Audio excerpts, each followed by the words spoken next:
안녕하세요. 고등학교 1학년 통합사회 노트필기 수업 시작하겠습니다. 자, 오늘 수업 내용은 6단원 사회정의와 불평등 세 번째, 우리 지난 시간에 이어서 사회공간 불평등 현상과 해결 방안에 대한 내용 보고 있는데 지난번 수업과 연관되는 내용이니까 지난번에 사회 불평등 현상에 대한 내용을 먼저 듣고 오시길 바랍니다. 사회 불평등 현상, 지난번에 3가지 정도가 있었는데 그런 3가지 사회 불평등 현상에 대해서 해결 방안 3가지를 오늘 한번 이렇게 크게 3가지 세부적으로 또 이렇게 나누어서 살펴보도록 하겠습니다. 해결 방안 첫 번째는요, 바로 사회복지제도입니다. 사회복지제도라는 것은 여러분이 많이 알다시피 사회가 많이 힘들어하고 있는 사람들을 조금 도와주는 거죠. 그를 통해서 사회 계층의 양극화 현상을 완화하고, 그리고 힘든 사람들, 가난한 사람들에게도 인간의 존엄성을 보장해주기 위해 노력하는 그런 여러 가지 제도들을 말합니다. 이를 통해서 전체적으로 사회통합을 높이려는 그런 목적을 가지고 있는 거죠. 사회복지제도에 3가지가 있습니다. 사회보험과 공공부조, 그리고 사회서비스인데요. 각각의 내용 조금 차이가 있으니까 한번 알아볼게요. 사회보험이라는 것은 국가가 사회적인 위험으로부터 보험을 통해 국민의 건강과 그리고 국민의 노후, 소득 이런 것들을 보장해주는 그런 제도라고 할 수가 있겠습니다. 우리나라의 대표적인 보험들, 고용보험, 국민건강보험, 특히 우리나라 건강보험이 잘 돼 있죠. 국민연금, 산업재해보상보험, 산재보험이라고 얘기하죠. 자, 이런 식으로 국가가 보험을 통해서 이렇게 국민을 도와주는 것, 그것이 사회보험입니다. 두 번째 사회복지제도에는 공공부조가 있는데요. 이것은 국가가 생활이 어려운 국민에게 직접적으로 금전적인 지원을 해주는 것입니다. 가장 어려운 사람도 최소한 대한민국에서는 이 정도 인간다운 생활을 할 수 있도록 이렇게 금전적으로 국민기초생활보장제도에 혜택을 받는 사람들은 일정 부분의 액수를 국가로부터 지원받고요. 그 다음에 기초연금, 의료급여 이런 것들도 다 비슷한 개념이라고 보시면 되겠습니다. 그래서 요거 두 번째 거는 실질적으로 금전적인 지원을 국가가 해주는 거다. 그래서 사실 국가 입장에서 보면 공공부조에 대한 부담이 좀 높을 수밖에 없겠죠. 세 번째는요, 요것이 이제 돈을 주는 거라면 세 번째는 실제 구체적인 서비스를 제공하는 겁니다. 사회적 취약 집단, 노인, 장애인, 이런 신체가 좀 힘든 사람들을 위해서 또는 정신적으로 아픔이 있거나 어려운 사람들을 위해서 상담 또는 돌봄 또는 재활, 여러 가지 그런 서비스, 장애인들의 활동을 지원하기 위해서 특수 차량을 정부가 운행한다든가 그런 것들, 그러니까 이거는 이제 돈이 아닌 비금전적인 방식의 지원이 되겠죠. 그런 것들을 사회 서비스라고 합니다. 그래서 이 3가지 정도를 통합해서 사회복지제도구나, 사회계층의 양극화를 완화하기 하고 그 다음에 인간 존엄성을 보장하기 위한 것이구나, 기억해주세요. 두 번째 해결 방안으로는 우리가 적극적 우대 조치라는 것이 있습니다. 이것은 사회적으로 차별받는 사람들을 위한 정책인데요. 사회적 약자, 즉 차별당하는 사람들의 실질적인, 형식적인 그냥 기회의 평등 말고 실질적으로 이 사람들에게 평등을 보장해주기 위해서 제공하는 적극적인 혜택이라고 보시면 되겠습니다. 그러니까 혜택이라는 게 뭔가 다른 사람이 없는 걸 제공하는 거잖아요. 그렇기 때문에 이따가도 말하겠지만 이것은 항상 적극적 우대 조치는 역차별의 문제를 불러일으키기 때문에 사회적으로 항상 합의를 하고 그 심도 있는 토론을 거쳐서 진행해야 되는 그런 정책이라고 보시면 되겠습니다. 주의해야죠. 역차별 문제 심각하니까. 첫 번째, 적극적 우대 조치의 첫 번째는 여성에 대한 실질적인 혜택입니다. 여성 할당제라는 것이 있는데요. 이것은 여성에 대해서 채용 또는 승진, 기타 공직 진출에 있어서 혜택을 제공하는 제도입니다. 예를 들면 국회의원에서 정당에서 비례대표를 뽑을 때는 일정 퍼센트 이상을 여성으로 뽑아야 한다, 이런 식으로 정해놓은 겁니다. 그래서 혜택을 제공하는 제도다. 왜 하필 여성에게냐? 역차별 아니냐? 여기서도 이제 역차별, 남성에게 오히려 역차별이다, 여성에게만 왜 혜택을 주느냐? 그 이유는 기존에 지금까지의 우리나라에서는, 지금도 그렇습니다. 사실은 남성들이 주로 사회의 모든 권력을 다 잡고 있습니다. 여성들도 똑똑해서 다 평등하게 요즘엔 여자들이 공부 잘한다 이런 말도 있지만 사실 정말 사회 조직의 모든 꼭대기, 정말 최상부에는 남성 중심으로 사회가 굴러가고 있기 때문에 거기에서 여성들이 그 유리천장, 우리 지난번에 얘기했죠, 차별을 많이 받고 있습니다.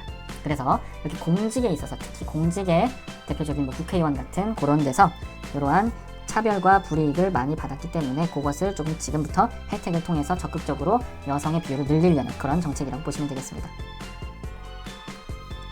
두 번째는 장애인에 대한 건데요. 장애인의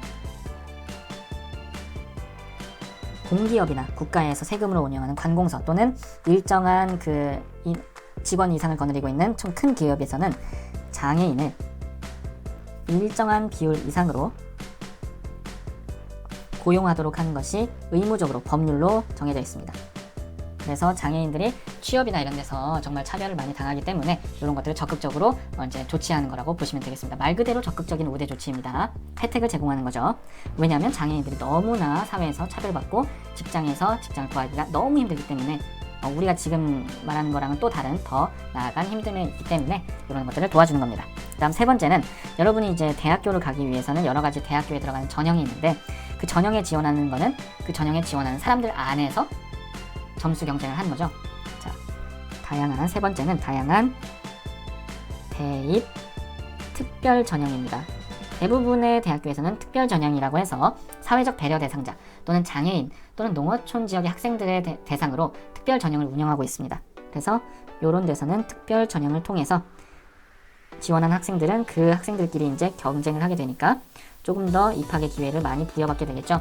농어촌 지역이나 또는 장애인인 학생들은 다른 학생들에 비해서 학원이나 사교육의 기회가 많이 부족하고 경제적으로 어려운 처지에 있기 때문에 국가가 나서서 이런 학생들을 따로 특별 전형을 만들어서 대학에서 입학 기회를 제공할 수 있도록 하는 그런 적극적인 우대 조치라고 볼 수 있겠습니다.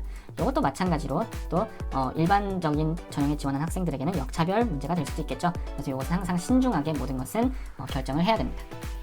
다음 세 번째 이제 사회 불평등 해결 방안으로는 지역 격차 완화, 즉 공간 불평등 완화 정책이 있습니다. 지역 격차 완화 정책. 지역 격차 완화 정책은 공간 불평등 문제가 두 가지로 나누어지는 것처럼 그에 따라 두 가지로 또 나누어지는데요. 지역 간에 있는 문제와 그다음에 지역 내부의 문제를 해결하는 정책으로 나눌 수가 있습니다. 먼저 지역 간 불평등 문제를 해결하기 위한 첫 번째는요. 균형 개발 정책입니다. 기존의 성장 거점 개발로 일부 지역만 먼저 모든 게 다 집중됐잖아요. 수도권 집중도 우리 그래프를 봤습니다. 그렇기 때문에 이제는 먼저 국가에서 운영하는 공공기관 이런 것들을 다 지방으로 이전해 이런 것들을 시작으로 수도권 기능을 지방으로 분산시켜야 된다는 얘기입니다. 우리 세종시가 대표적이죠. 정부의 여러 부서들을 통째로 그 도시의 지역으로 옮겨 놓음으로써 이제 다른 지역의 지방의 발전을 꾀하는 그런 정책이라고 볼 수가 있겠습니다. 두 번째는 지역 경쟁력을 강화하는 방향으로 정책을 이제 설정하는 건데요. 지역화 전략이라고 우리 중학교 때 배운 게 있습니다. 그 지역의 경쟁력을, 그 지역의 특성을 잘 발전시켜서 갖추는 건데요. 지역 브랜드를 만든다든가, 강릉 같은 경우에는 소량 강릉이 지역 브랜드 대표적이죠. 평창의 해피700 이런 거. 그 다음에 장소 마케팅, 유명한 축제를 연다든가 하는 그런 지역을 특성을 이용한 지역에 이제 돈을 벌 수 있는 방안을 스스로 경쟁력을 갖추려는 정책을 개발해야 된다. 그런 방안을 모색해야 된다. 이런 두 가지가 지역 간에 집중된 공간 불평등을 완화할 수 있는 정책이라고 볼 수가 있겠습니다. 마지막으로 지역 내부에서 도시 내 저소득층 주민을 위한 도시 정책에는 이제 그 저소득층 주민이 거주하는 지역과 그 다음에 고소득 주민들이 거주하는 지역의 격차가 심해졌잖아요. 그게 문제였기 때문에 그러면 저소득 주민을 위해서 가격이 조금 저렴한 임대주택을 정부가 더 공급을 늘려서 좀 여기에 안정적으로 주거 환경을 제공할 수 있는 방안이 있고요. 또는 두 번째로 노후되고 좀 문제가 많은 불량주택을 개량해서 이건 반드시 꼭 이렇게 재개발을 통해서 뭐 집값이 뛰는 그런 문제가 나타날 수도 있는데 반드시 뭐 재개발 같은 것뿐만 아니라 오래된 요즘에는 그런 것도 있어요. 오래된 호텔이나 모텔을 개량해서 청년들이 살 수 있는 주택을 만든다든가 뭐 그런 것들을 말하는 겁니다. 그래서 이렇게 좀 낙후된 저소득층 주민의 거주 지역을 개발하는 도시환경 정비 사업은 예를 들면 뭐 공원을 조성한다든가 근처에 아니면 어두운 밤길이 너무 위험한 지역이 있어요. 그러한 지역에 가로등을 설치한다든가 뭐 그런 식으로 환경을 좀 정비하는 그런 노력을 하면 지역 내부에서의 어떤 공간 불평등 문제를 조금 완화할 수 있다. 이런 내용입니다. 자, 여기까지 해서 오늘 수업 정리할 텐데요. 오늘은 사회 불평등의 세 가지 지난번에 배웠던 불평등 문제를 해결하기 위한 각각의 세 가지 방안에 대해서 한번 살펴봤습니다. 자, 오늘 수업은 여기까지입니다. 수고하셨습니다.